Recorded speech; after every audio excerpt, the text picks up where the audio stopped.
Hello everybody and welcome back to LMM. And if you like what you're seeing on the channel at the moment, the links to our social media are over there in the video description. Today, where I am very much looks like it shouldn't have a miniature railway, but looks can very much be deceiving.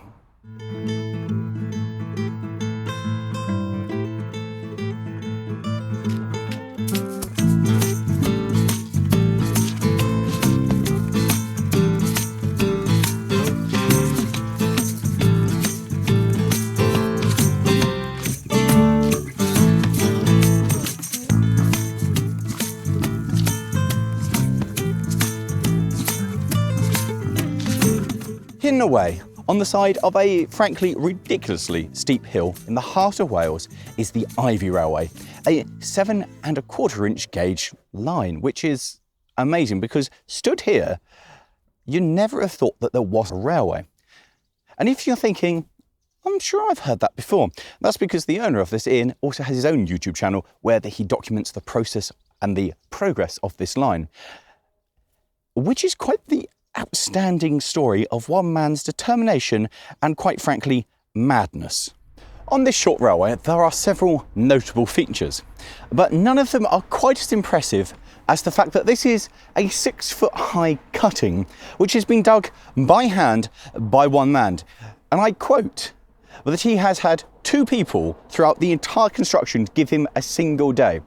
So, bar 2 extra days of labour, everything you see here has been dug by hand by one man, apart from the very end of the line of which a digger was got, because it was just solid slate. But I don't know how you would have the motivation to be able to go, I'm going to dig through this.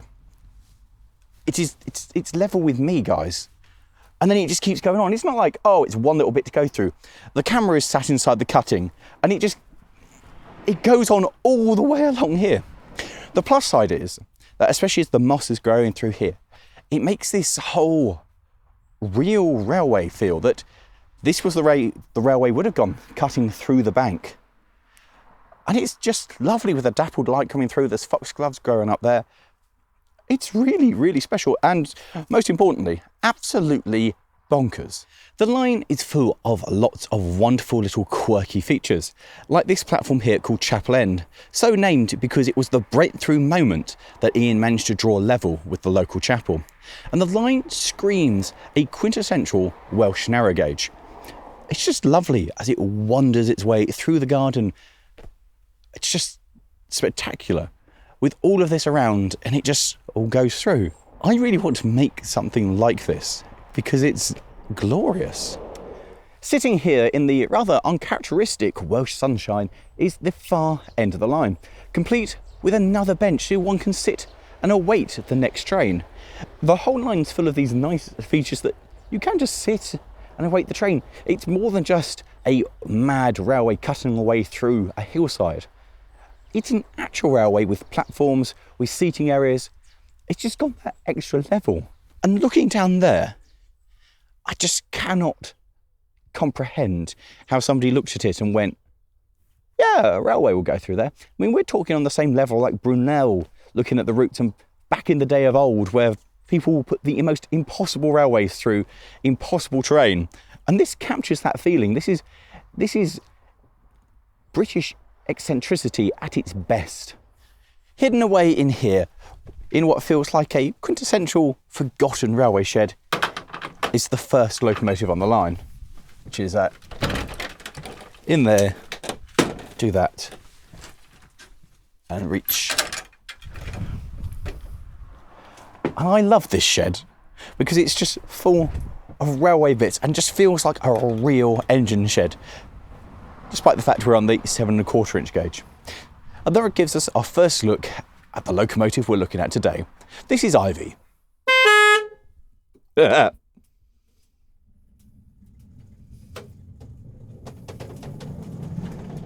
This here is a Phoenix Kits Hefty, supplied in flat pack form and assembled here by the owner. It's got a couple of extra bits on it, like the lights are supplied as a extra item you can have by the company, but things like the handrails and the lining and the wooden bits on the side and around the roof were all added by the owner, which helped to make it just more of a locomotive. Without them, it may be a little bit featureless and look a lot more like a model, whereas this looks like a proper little narrow gauge engine and has a real charm to it, particularly the high roof with the added wood on it to make it a bit more homely and a bit more special and a bit more of a locomotive. And I do like the handrails on there, which also help to lift the bonnet up to get inside to see the batteries. It runs on two basically car batteries, which are slaved together to make a 24-volt system, which runs two motors, one on each bogie, which drives each of the four axles. I mean, it's quite a powerful little thing. The owner took delivery of the locomotive back in 2020 and quickly set about assembling it, saying that actually it was a pretty good kit to build and progress was made quite rapidly, becoming the locomotive that helped build the railway. When this arrived, there was but a section of straight track here, and everything else has kind of evolved as this thing's evolved, meaning that this is intrinsically linked to this railway being part of it and the first thing to run on it. Every section of track here, this has had some part in its construction. Back in the early days, when it was still going that way through the cutting, this would take one of the wagons with buckets would be filled, it would drag them back here to build this area here, ready for the balloon loop to be installed. This has been crucial for making this railway happen. So, welcome to the flight deck of Ivy. And it's a really quite nice little thing. Obviously, visibility everywhere is fantastic because it's tiny. You can see all the way in front of me, there. And I've got a nice little roof for if the weather becomes less than pleasant. Although, really, if it's raining, you don't want to be out in this. What this actually is a nice little sun shield, which is very nice. And I really like all the added touches of the wood around here, the pads, little bits of padded material there behind me. It's just very nice. And I like things like the first aid kit down there. It's just quite nice. I am aware that with my knees and my height, I am very much, well, slightly out of gauge for the locomotive. But I do like the fact that I'm sat sideways in it. When you get this kit, it's designed that you sit long way, so you're facing forwards with it. And being this way around in it makes it feel more of an industrial locomotive. This feels far more real than if I was sat at the end, in which it might feel almost a toy. Whereas this is a believable narrow gauge locomotive. Looking over here to the controls, there are some features that I particularly like. For instance, it's got a bell. I don't know why it's got a bell, but I love the fact it's got a bell. We've got a battery isolator here. On off is down here for the machine. There is a little battery indicator down there. And then my favourite bit of terminology I think I've ever come across on a locomotive, we have speed. We have Y speed or mad speed. So obviously I'm selecting this into mad. We've got two horns, which if I press here, I've got low and high. It's two-tone. It makes me very, very happy indeed. There's the throttle lever is this. Originally, this had a kind of remote walkie unit where it's now been installed over here. And so by bringing this over around here, controls our speed, how fast we go. I've got lights here, which turns the lights on. And then I've got forward and reverse on a little toggle down here. There's also the emergency pull. If I pull this out, everything stops. I think that's a very nice feature indeed. Over here, there is a handbrake, which apparently is ineffective against the power of the locomotive. And most importantly, there's a clock, so I know what time it is to make sure that we're running the timetabled service, which actually doesn't exist. It's more of a thing to realise how many hours you've just been trundling up and down a bit of railway for and go, oh God, I've been out here for 4 hours. Which is pretty much what's happened with me and the owner. Just keep going up and down and go, where has the afternoon gone? And with that, that is basically everything on the engine. It's really quite simple and just quite nice. It's got enough features to be more than just a toy. So, on to the prep portion of the video. There is none, which means we can go straight to power on, going that way, and away we go. It is beautifully simple. The owner says he just puts a bit of oil on it occasionally.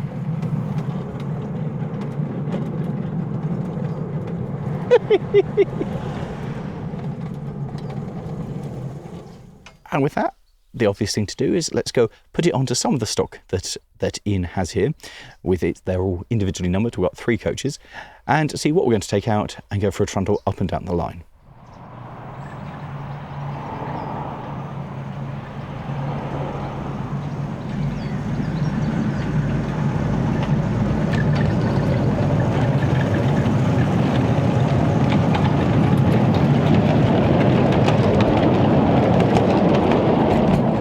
We've now taken our train and propelled all the way to the far end of the line.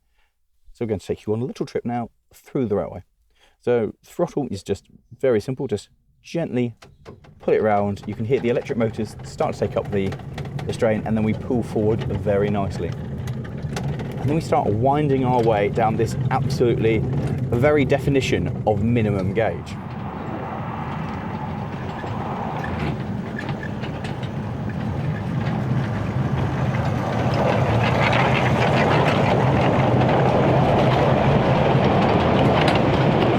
See, as we pull through all of this, only the minimum amount of material that was required to get the train and the stock through has been taken off.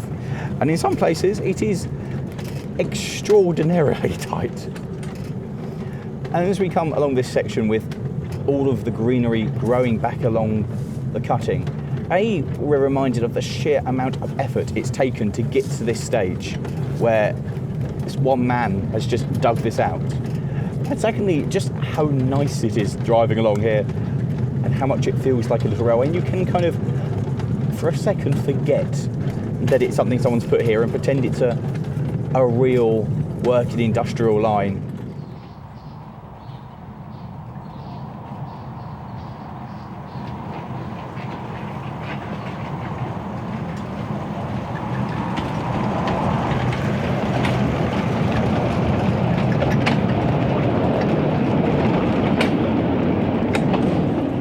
And this bit coming out, overlooking the valley, emerging from the trees with the foxgloves, is glorious. And then we find ourselves running back along here, back towards the station where we started. It's not a long line, but what it does have that's pretty nice is this. We ignore the stop sign, being the correct thing to do, trundle round the points, and then we come into Primrose Bank Station, which is the main station, which is exceptionally tight radius of coming around here. Give it all the power in the world as it's tight and going uphill, so we give it absolutely everything it's got. Through the tunnel, and then we come back round through the sprung points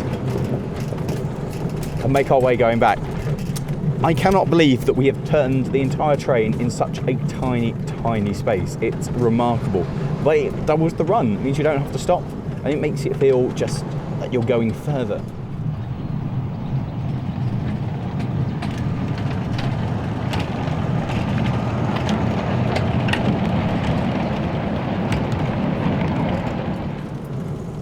And as we come back round and dive back into the woodland, it's just beautiful. And this thing is absolutely perfect to the line. Obviously, it's evolved, as has the line, so they suit each other and complement each other really well. But it's just lovely. It rides really nicely. The track work is good. It just gently rocks through here. And frankly, it's one of the most enjoyable ways I can think of to spend an afternoon. Ian also has a steam engine, and I love steam. But steam you have to think about and work with, whereas this is just the most wonderfully relaxing way I can think of to just potter around. And obviously, being electric, you can just turn it on and go for a couple of trips and park it up. There's no prep time, there's no disposal time. It's just whenever you're ready to play. And look at this, the sheer amount of work coming through here is just beyond. And as we come up here and work our way up to the buffer stop,